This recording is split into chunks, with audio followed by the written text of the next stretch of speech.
Now, traveling is good, and sometimes when you travel, you get fun, you get to get inspired by new people, you get education, and perhaps with aligning ourselves with what's happening across the world, we need to get this world and make it a better place for me and you. And that's why we travel to make sure that we conserve nature and also curb the issue of climate change.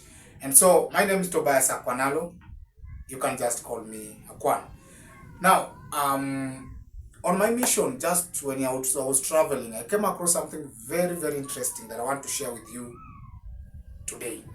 Now, as I was traveling recently, I got to meet this old mzee somewhere, and this mzee challenged me in an area that perhaps I've been a scientist for a very long time, but I've never thought of going to do some research in this. But again, alinikumbusha kitu ambayo I just sit down and did some research about it. It's a very fun topic that I want you to also learn along. The mzee told me that when you look at the animal kingdom and also the bird kingdom, they are very different from human beings. How? The thing is, when you look at the animals and the birds, when you differentiate the gender between the male animals and male birds and also the female animals and female birds, the funny thing is that the most decorated, the most beautiful ones are normally male. Yeah? Now you are trying to wonder, that was the shock that I got. The most decorated animals and birds, the most beautiful animals and birds, when you compare between male and female, the most decorated one, the most beautiful ones are the male species. That's very different from human beings. Human beings unapata warembo ndo kujipaka mafuta, si wanaume tunaparara, tunafanya venye tunafanya, bora siku ishe. But in the kingdom of the animals and also the birds, the male animals are very decorated. I want to give you an example. Go and do research. The lion, if you look at the lioness, she's very plain, doesn't have any decoration. Look at the lion. Yeah, I know you get the picture.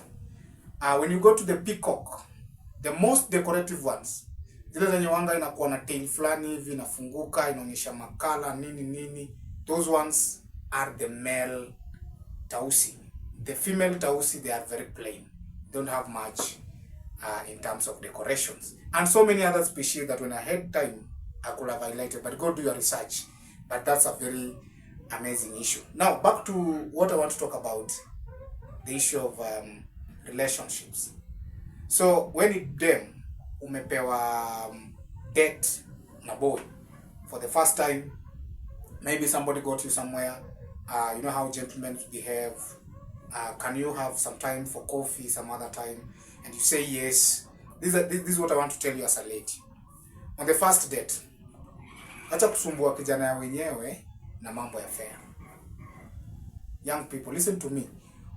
Don't disturb this gentleman na mambo ya fair. If I told you that tomorrow I will be free at such and such a time, can we go somewhere for coffee? Then you say yes. Please do yourself some courtesy. Avail yourself venue ya date na pesa zako as fair.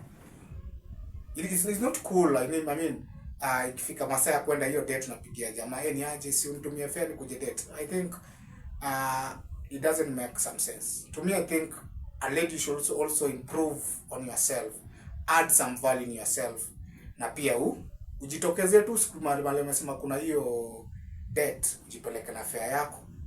Yeah. Number 2, when you are on that date for the first time, remember the first date na matter a lot. It gives a relationship direction. It speaks a lot about you. So ufai kujiangusha hiyo siku ya kwanza. Number 2, make sure that at least for once wale kina Kevo, kina Brayo, kina nani, hata unawablock kidogo. It's not good that you are on a date na unapigiwa masimu, unafanyiwa nini. Yeah? You're not going to get the best out of this guy. Anaenda kukuwa na ile mentality that how dem ni ule msee wasi. You need to be cool. Hiyo siku uko date, relax. Hata pia wewe simu haijapigwa for a very long time. At least inakuwa sawa. The last thing that I want to tell you that when you go for a date, please, is make sure that you avoid these private places. If at all you have to meet somewhere in the open, somewhere that some fishy things cannot happen. You understand what I'm saying? So make sure that you are decent enough, you carry yourself with a lot of value, you carry yourself with a lot of, intelligence. And so remember, somebody says easy come, easy go. So you have to be very, very clever on the first date and carry yourself appropriately. Till next time, my name is Tobias Akpanalo. Let's connect. Make sure you subscribe and become part of our family.